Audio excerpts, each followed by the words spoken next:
Aujourd'hui, nous allons explorer un sujet profondément spirituel et transformateur: comment prier pour sortir de la pauvreté? Si vous traversez une période difficile, où les factures s'accumulent, les opportunités semblent rares, et l'espoir vacille, cette vidéo est pour vous. La prière, quand elle est faite avec foi et intention, peut non seulement apaiser l'esprit, mais aussi attirer la grâce divine dans nos vies. Préparez-vous à découvrir comment structurer vos prières pour demander guidance, force et bénédiction financière. Restez avec nous jusqu'à la fin, car nous partagerons également des témoignages et des conseils pratiques pour maximiser l'impact de vos prières.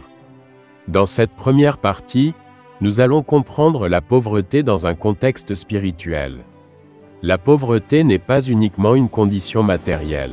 C'est souvent une combinaison de facteurs spirituels, émotionnels et pratiques. Dans certaines traditions religieuses, la pauvreté est perçue comme un défi temporaire. Une opportunité pour se rapprocher de Dieu et renforcer sa foi. Rappelez-vous des paroles de Jérémie 29, 11, « Car je connais les projets que j'ai formés pour vous, dit l'Éternel, projets de paix et non de malheur, afin de vous donner un avenir et de l'espérance. » Cette promesse nous rappelle que Dieu ne veut pas que nous vivions dans le manque, mais dans l'abondance. Dans cette deuxième partie, nous allons voir pourquoi la prière peut changer votre situation. La prière n'est pas seulement un acte de communication avec Dieu. C'est une manière de recentrer votre esprit, d'activer votre foi, et de libérer une énergie positive dans l'univers. Quand vous priez avec conviction, ces trois choses suivantes se manifestent. Premièrement, vous clarifiez vos besoins. Au lieu de vous concentrer sur la peur ou la frustration, vous exprimez vos désirs clairement.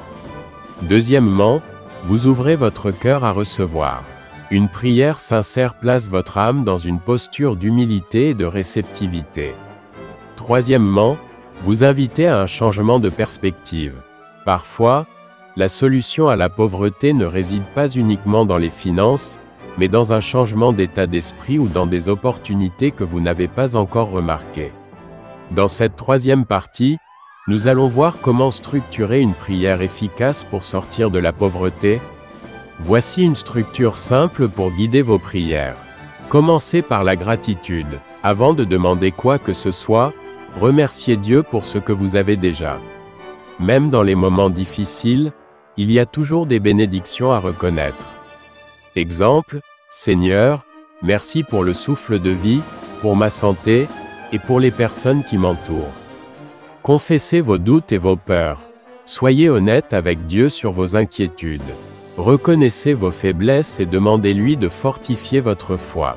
Demandez avec clarté et confiance. Priez pour des bénédictions spécifiques, un emploi, des opportunités, ou des idées créatives pour générer des revenus. Exemple, Seigneur, je te demande de m'ouvrir des portes dans ma vie professionnelle et de m'aider à gérer mes finances avec sagesse. Affirmez votre foi. Terminez votre prière en déclarant que vous croyez fermement en la réponse de Dieu. Exemple, je sais que tu es fidèle, et je te remercie d'avance pour ce que tu vas accomplir. Dans cette quatrième partie, nous allons voir les prières à répéter chaque jour 3 à 4 minutes. Voici quelques prières puissantes que vous pouvez intégrer dans votre quotidien. Premièrement, prière pour la provision divine. Seigneur Tout-Puissant, toi qui pourvois à chaque besoin, je viens à toi aujourd'hui avec foi. Je dépose mes fardeaux financiers à tes pieds et te demande de m'accorder les moyens nécessaires pour vivre dignement. Deuxièmement, prière pour la sagesse financière. Seigneur, accorde-moi la sagesse pour bien gérer mes ressources. Aide-moi à éviter les erreurs et à faire des choix judicieux qui m'amèneront vers la stabilité et l'abondance. Troisièmement, prière pour les opportunités. Père céleste, ouvre mes yeux et mon esprit aux opportunités que tu places devant moi. Donne-moi la force et le courage de les saisir pleinement. Dans cette cinquième partie, nous allons voir allier foi et action concrète. Rappelez-vous ce verset de Jacques 2, 26, « La foi sans les œuvres est morte ». La prière doit être accompagnée d'actions concrètes.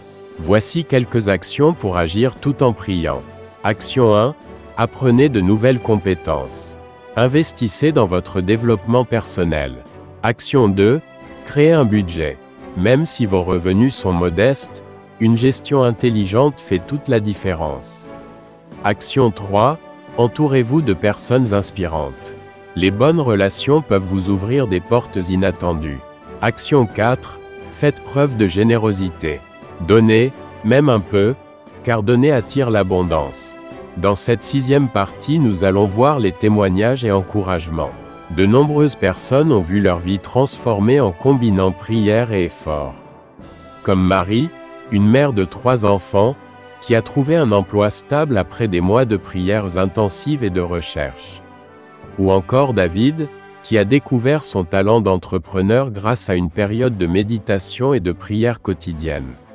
Ces histoires nous rappellent que rien n'est impossible pour Dieu, mais que nous devons aussi faire notre part. En conclusion, vous devez rester dans la foi et persévérer. Sortir de la pauvreté est un chemin spirituel, mental et pratique.